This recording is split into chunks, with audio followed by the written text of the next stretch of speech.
അപ്പോൾ എന്തൊക്കെയുണ്ട് എല്ലാവരുടെയും വിശേഷങ്ങൾ? അപ്പോൾ എല്ലാവർക്കും സുഖമാണെന്ന് വിചാരിക്കുന്നു. അപ്പോൾ ഇന്നത്തെ ഉച്ചക്കത്തെ ലഞ്ച് പ്രിപ്പറേഷൻ ഒന്ന് കണ്ടു നോക്കിയാലോ. അപ്പോൾ രാവിലത്തെ ബ്രേക്ക്ഫാസ്റ്റിൻ്റെ പരിപാടിയൊക്കെ കണ്ടില്ലേ, അപ്പോൾ ഇനി ബാക്കി കാണാം അല്ലേ. അപ്പോൾ ഇതാ ഞാൻ രാവിലെ ചായയുടെയൊക്കെ കഴിഞ്ഞിട്ട് ഞാൻ കുറച്ച് തേങ്ങ ഉണ്ടായിരുന്നു കേട്ടോ പൊളിക്കാൻ, ആട്ടാനുള്ളതായിരുന്നു. അപ്പോൾ അതൊക്കെ പൊളിച്ച് വെട്ടി അത് വെയിലത്തിട്ട് വന്നപ്പോഴേക്കും സമയം ഒരുപാട് വൈകിയിട്ടുണ്ടായിരുന്നു. അതുകൊണ്ട് തന്നെ ഞാൻ അടുപ്പൊന്നും കത്തിക്കാൻ നിന്നില്ല, വേഗം ചോറ് ഈസി കുക്കുമ്പോൾ വെച്ച് കൊടുത്തു കേട്ടോ. പിന്നെ ആകെയുള്ളൊരു സമാധാനം, മക്കൾ ഇപ്പോൾ എണീറ്റ് ചായ കുടിച്ച് പോയിട്ടേ ഉള്ളൂ. അപ്പോൾ പിന്നെ അവർക്ക് പതിയെ മതിയല്ലോ.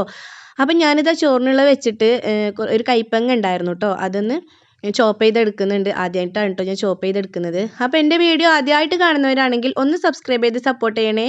അതേപോലെ വീഡിയോ സബ്സ്ക്രൈബ് ചെയ്യാതെ കാണുന്നവരുണ്ടെങ്കിൽ അവരും കൂടെ ഒന്ന് സബ്സ്ക്രൈബ് ചെയ്ത് സപ്പോർട്ട് ചെയ്യണം കേട്ടോ. അപ്പോൾ അങ്ങനെ ഇതാ കൈപ്പങ്ങയും അതേപോലെ ഒരു സവാളയും കൂടെ നന്നായിട്ട് ചോപ്പ് ചെയ്തെടുത്തിട്ടുണ്ട് കേട്ടോ.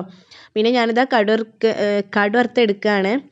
ഇതിപ്പോൾ ഞാൻ വെറുതെ ഉണ്ടാക്കുന്നതായിരിക്കും കേട്ടോ, ഞാൻ മാത്രമേ കഴിക്കുള്ളൂ. ഇവിടെ ഇവർക്കൊന്നും ഇഷ്ടമില്ല, ഇക്കാക്കും മക്കൾക്കൊന്നും ഇഷ്ടമില്ല. ഇക്ക പിന്നെയും കുറച്ചൊക്കെ അങ്ങനെ കഴിക്കും കേട്ടോ, മക്കൾ തീരെ കഴിച്ചു നോക്കൂല കേട്ടോ.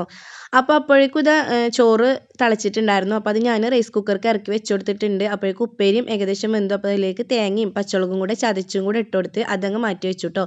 പിന്നെ അത് കുറച്ച് ചിക്കൻ ഉണ്ടായിരുന്നു കേട്ടോ, രാവിലെ ഞാൻ ഫ്രിഡ്ജിൽ നിന്ന് എടുത്ത് വെച്ചിട്ടുണ്ടായിരുന്നു. അപ്പോൾ അത് ഉണ്ടാക്കാൻ വേണ്ടിയിട്ട് സവാളയും തക്കാളിയും ഇഞ്ചിയും വെളുത്തുള്ളിയും പച്ചമുളകും എല്ലാം കൂടെ അങ്ങ് ഒന്നിച്ച് ചോപ്പ് ചെയ്തെടുക്കാൻ കേട്ടോ. ഇന്നത്തെ നമ്മൾ മെയിൻ താരം ചോപ്പറായിരുന്നു കേട്ടോ, എല്ലാം അതിലായിരുന്നു.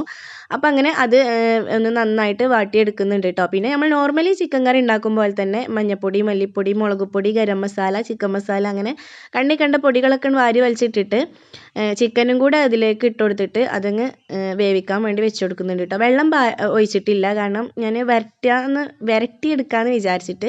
പിന്നെ ചിക്കനിൽ കുറച്ച് വെള്ളം ഇറങ്ങി വരുമല്ലോ, അതുകൊണ്ട് ഞാൻ വെള്ളം ഒഴിച്ച് കൊടുത്തിട്ടില്ല, അങ്ങനെ വേവിക്കാൻ വേണ്ടി വെച്ച് കൊടുത്തിട്ടുണ്ടായിരുന്നു.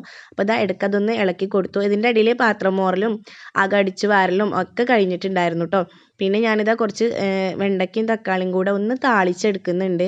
മഞ്ഞൾപ്പൊടി മല്ലിപ്പൊടിയൊക്കെ ഇട്ടിട്ട് കുറച്ച് വെള്ളം ഒഴിച്ചിട്ട് അതും കൂടെ അങ്ങ് താളിച്ചെടുക്കുന്നുണ്ട് കേട്ടോ.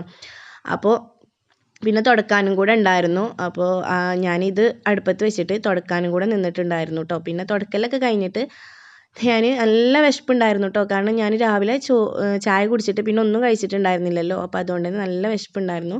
അപ്പം ഞാൻ എന്തായാലും ചോറ് കഴിക്കാൻ വേണ്ടി നിന്നു. അപ്പോൾ എന്തായാലും ഇന്നത്തെ വീഡിയോ ഇത്രയേ ഉള്ളൂ കേട്ടോ. ഇഷ്ടപ്പെട്ട ലൈക്ക് ചെയ്യാനും സബ്സ്ക്രൈബ് ചെയ്യാനൊന്നും മറക്കരുത്. അടുത്തൊരു വീഡിയോ ആയിട്ട് കാണുന്നത് വരെ ഓക്കെ, ബായ്.